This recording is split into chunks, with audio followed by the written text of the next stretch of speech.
good evening or morning or afternoon, whatever time it may be for you. It is Miss Mooney here, and we are moving on. This is our,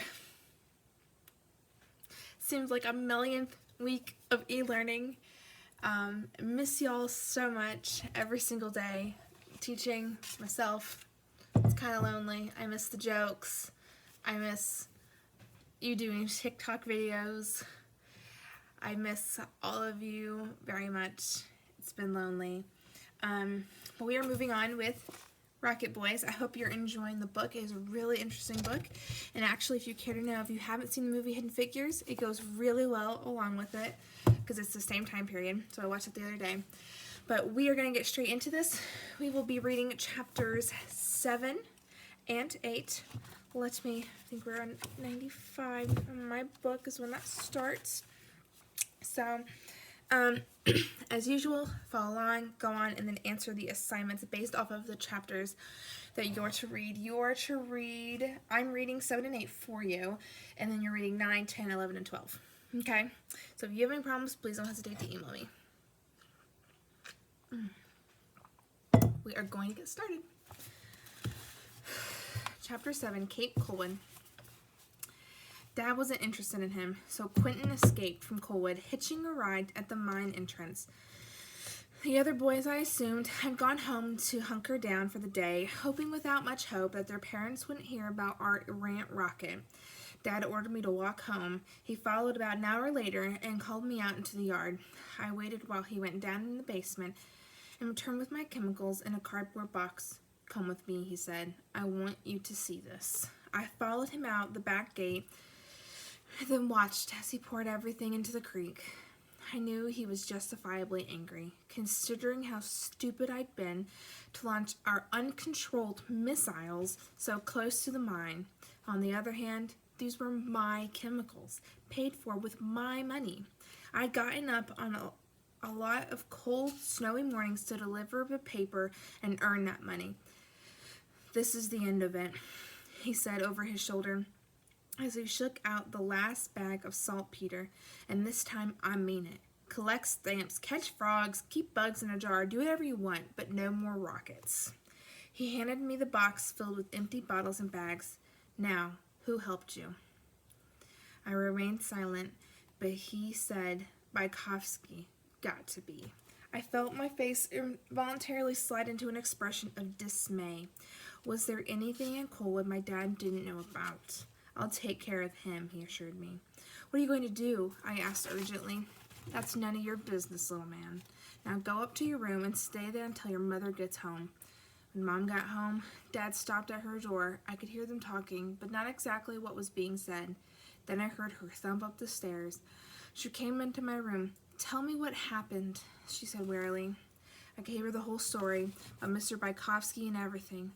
"I wondered where you were sneaking off to in the night," she said after I finished. "Don't look so surprised. You think I don't know what goes on in this house? Are you going to help me?" She shook her head. "I don't see how I can. The Ohio men told Mr. Van Dyke what happened. Your dad's pretty embarrassed, and I guess he has a right to be. What should I do?" "I don't know. You messed up pretty good this time."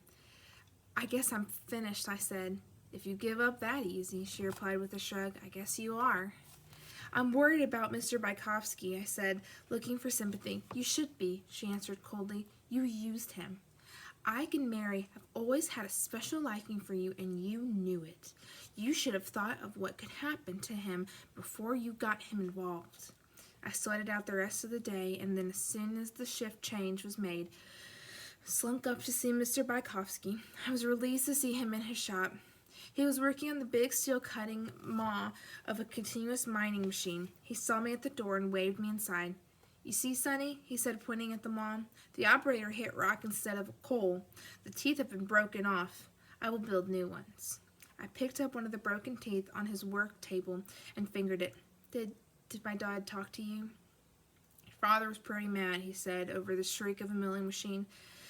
"This is my last night in the machine shop. He re-assigned me to the mine. I'll be operating a loader on the evening shift." Revulsion and shame welled up inside me. I had acted stupidly, but Dad's reaction was vile and despicable. My dad's the meanest man in this town, I erupted angrily. Mr. Bykovsky stopped the milling machine and came over and grabbed me by my shoulder, giving me a good shake. You must not say this about your father. He is a good man. I acted without his permission, and I deserve to be punished. He released me and patted me on the side of my arm. He smiled a sad smile. Anyway, perhaps it is a good thing he has done. I will make more money loading coal. I'm sorry, Mr. Bykovsky, I said. Mom said I took advantage of you, and she's right. Look, I have something for you, he said. He went to the tool crib and carried out a cardboard box. Inside were 4 new ox, complete with wooden nose cones. I already had them made up. They should keep you going for a while. Now go on, I have much work to do. I clutched the box as if it were filled with gold and diamonds. I'll never be able to thank you enough.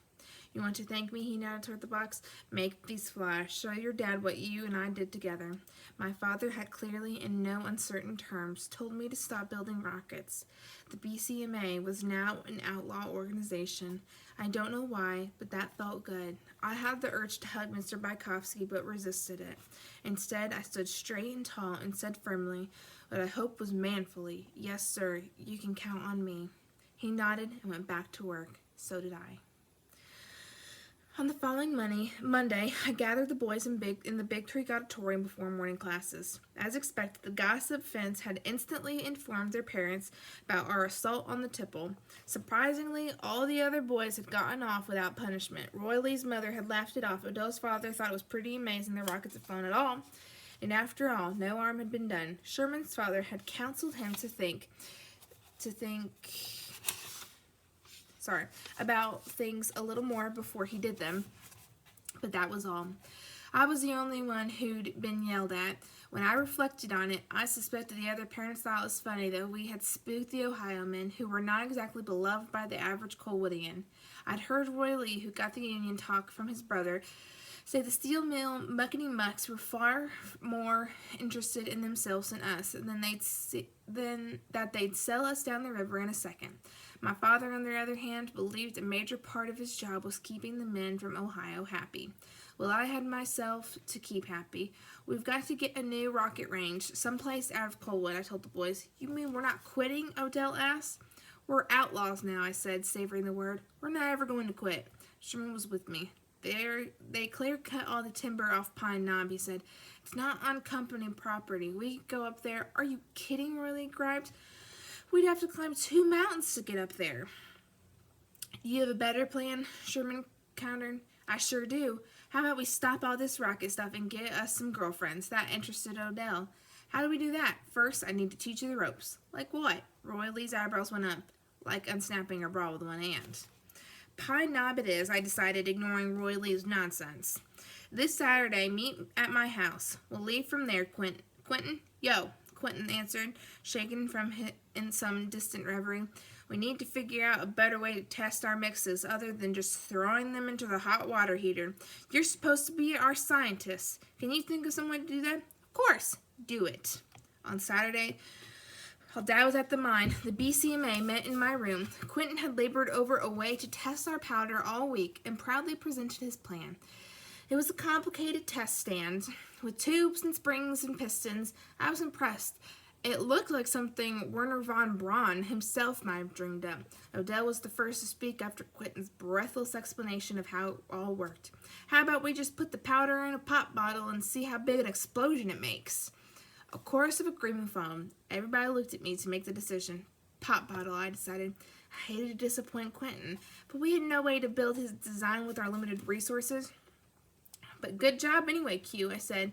I had already figured out it never hurt to give somebody a pat on the back.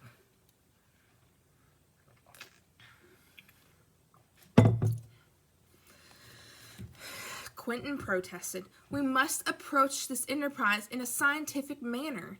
We are, Quentin, I told him calmly, but we have to sometimes take into account we're not at Cape Carnival.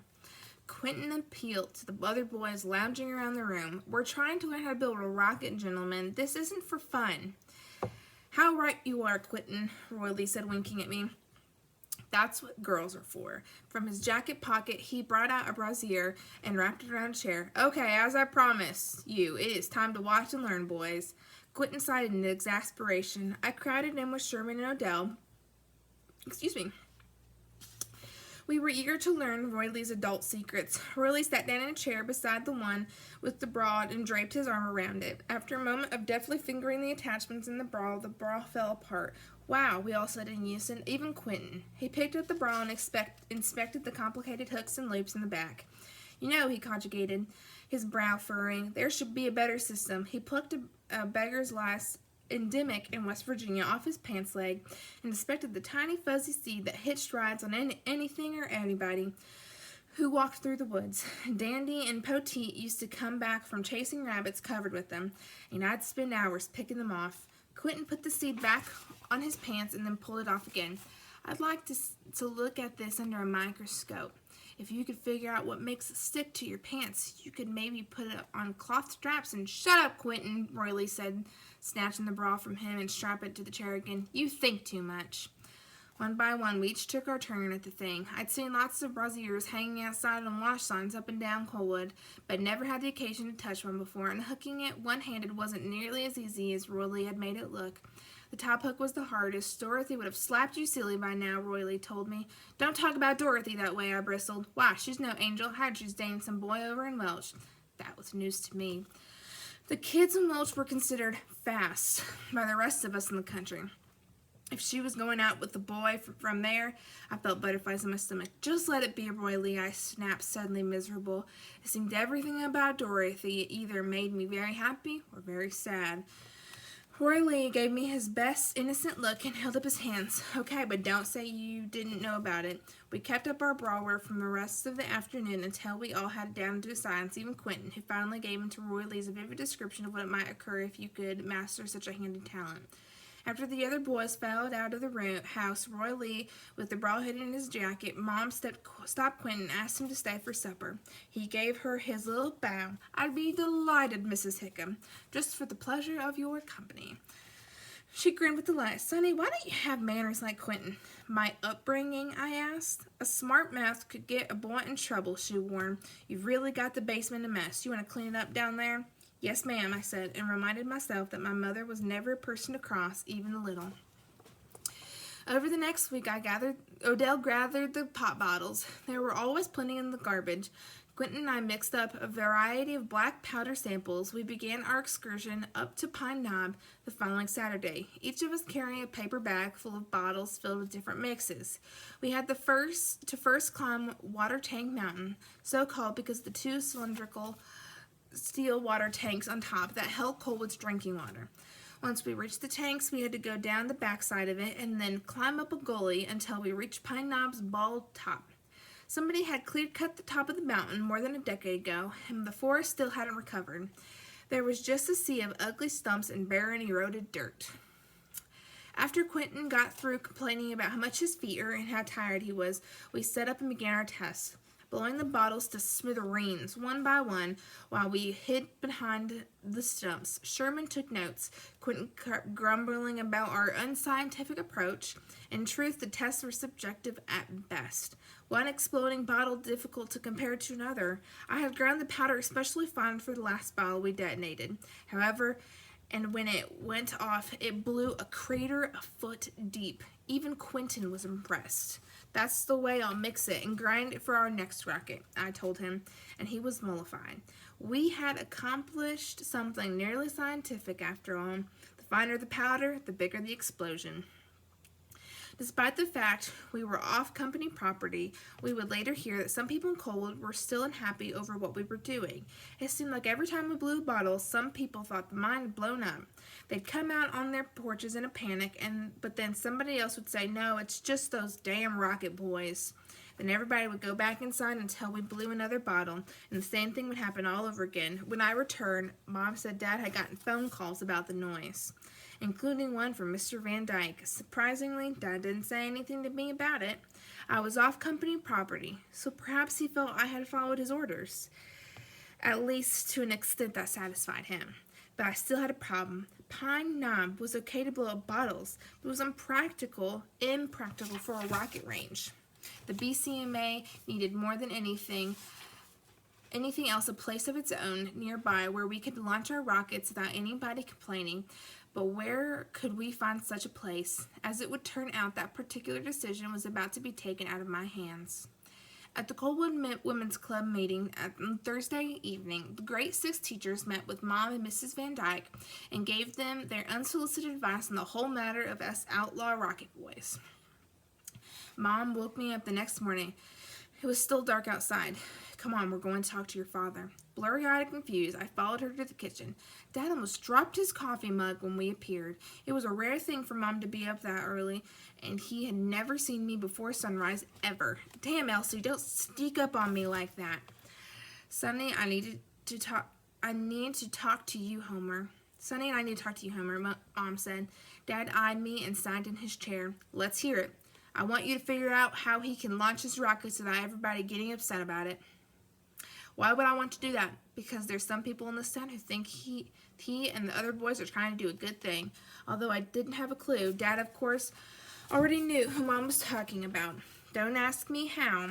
Those damn old biddy school teachers think all they have to do is snap their fingers and they can get their way about everything in this town. Sorry. He gulped down the dregs of his coffee. Sorry, this comes from higher than me anyways. Van Dyke says no more rockets, too. You'll come to regret this, Homer, Mom said icily. She wrapped her housecoat around her and stalked out of the kitchen. I was left alone, standing at attention before Dad, who finally acknowledged my presence. Do you see all the trouble you've caused? He demanded. I was confused about exactly what trouble he had in mind. After all, I hadn't fired any rockets since his last order to stop.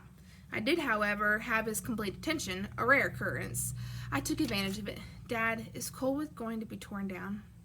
Hay looked at me as if I were out of my mind. What are you talking about? I heard the easy coal's almost gone and the company's going to pull out. He turned his head as if to face the mine, but saw Mom's beach picture instead. He puzzled over it a moment, as if it were the first time he'd ever seen it, and then turned back to me. There's more than 50 years of good coal left in that mine. That's not what Mr. Dubonnet said. Dad gripped the edge of the table as if he were going to get up and come across the kitchen after me. He subsided. Dubonnet's a union rabble-rouser. I don't want you talking to him anymore. I'm a company man, and that makes you a company boy, understand? I understood more than he knew. After all, I was the one who had been beaten up by the older boys when the union went out on strike. He didn't know that. I was irritated enough to tell him, but then the black phone rang. He rushed past me into the foyer, snatched up the receiver, and yelled in it before whoever was on the other end had time to say a word. I'm coming, damn you!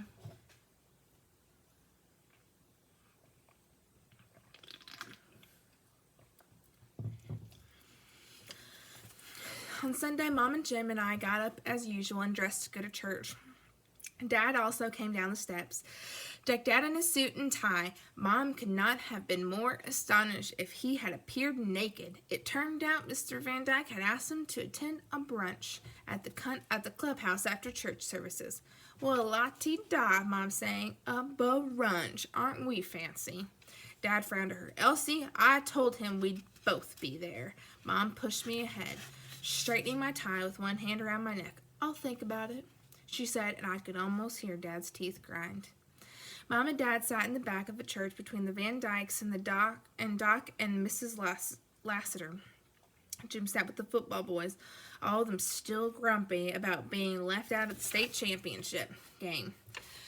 Actually, Dad had mollified my brother, if only a little. Jim now had exclusive use of the Buick every Saturday night. I didn't even have to wash it first if he didn't want to. I was jealous of his privilege.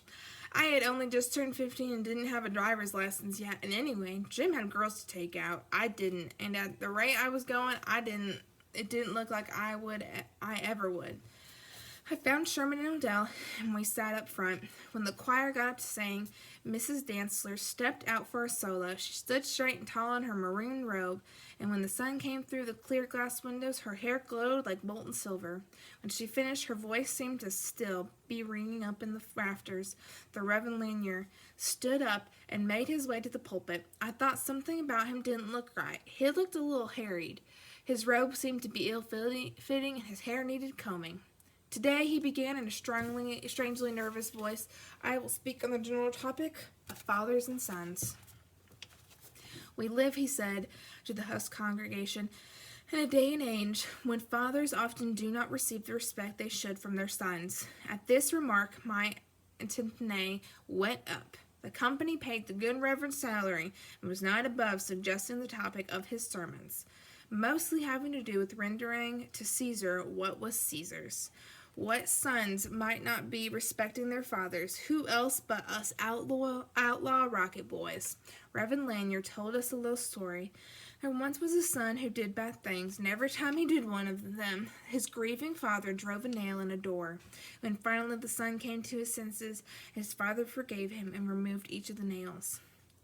But though the nails were gone, Reverend Lanier said sadly, the holes were still there, representing the pain still abiding in the father's heart. Involuntarily, I slid down in the pew. When Reverend Lanier looked directly at me, he had worked a little magic, making me feel guilty for something I didn't really feel guilty about. Preachers seemed to be good at that. He talked a little more about the poor, abused door and what it meant, and then ticked off an appropriate proverb. Just in case I still doubted who he meant it for, he locked his gaze on me once again. A foolish son is the calamity of his father. Cease, my son, to hear the instruction that causeth to err from the words of knowledge. Slid even further down in my seat. I could just imagine my father smiling smugly at my mother. I thought I knew the real reason my dad was at church services. The preacher was delivering a company sermon. But the Reverend wasn't finished. He took a deep, nervous breath. This time he didn't look at me, but over my head toward the back pews. I was taught the story of the door in Bible college, and it's always stuck with me. I've used it more than once to counsel young men who've gotten a little too rambunctious. But the events of late, right here in Coalwood, have gotten me to thinking, what of the father who drove those nails in the door? Rather than hammering nails with anger, what if he had instead gone to his son and shown his love with his time, his interest, his generosity? Perhaps the holes in the door are a reflection of the father's petulance more than his love. After clearing his throat and tugging at his collar, the Reverend continued, We've had some trouble in Coalwood lately, he said, his voice nearly cracking. Father-son trouble. Of course, the son must respect his father, but I am also reminded of Proverbs 23, verse 24. He that begetteth a wise child should have joy of him. To have a child who longs to learn is the sweetest gift of all. Although usually there was only silence in the congregation, I heard a few hearty amens from the choir box.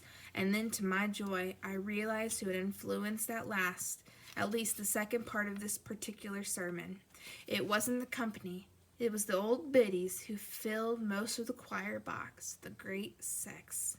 Reverend Lanier wasn't preaching to the choir, he was preaching for it. The Reverend was on a roll. Sons, obey your fathers, but fathers, help your sons to dream. If they are confused, counsel them. If they stray, search them out and bring them home. Our Lord said, if a man has 100 sheep and one of them strays, does he not leave the 99 on the mountains to go out in search of the stray one? And if he manages to find it, I assure you that he is happier than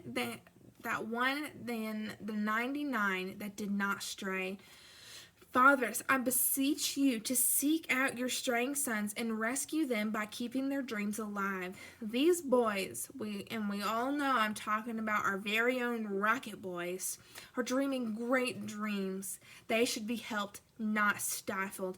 Amen, the great six rumbled as one. Sherman and Odell and I looked at one another and grinned. I heard furious whispering among the football boys, but behind us, where our parents sat, there was nothing but stone cold silence. Reverend Lanyard looked intently there and then wiped the sweat off his forehead with the blousy sleeve of his robe. A moment before, he seemed to be lifted high above the congregation, carried aloft by his own rhetoric. Now, perhaps by the reaction he was receiving from certain individuals behind me, he was back on earth. Of course, this is just a poor preacher's opinion, he said in a shaky voice. His eyes started. The choir will sing now. Reverend Lanyard sat down, hiding behind the pulpit, but the choir stood up and sang Faith of Our Fathers with a special enthusiasm. Afterward, the Reverend was supposed to get up and give the blessing, but he stayed seated. After a moment of hesitation, Mr. Dantzler, who had been elected the company church deacon for the year, rose and asked for everybody to wait until the choir filed outside. I turned around and saw Dad and Mr. Van Dyke looking sour. Mom and Mrs. Van Dyke had angelic smiles on their faces.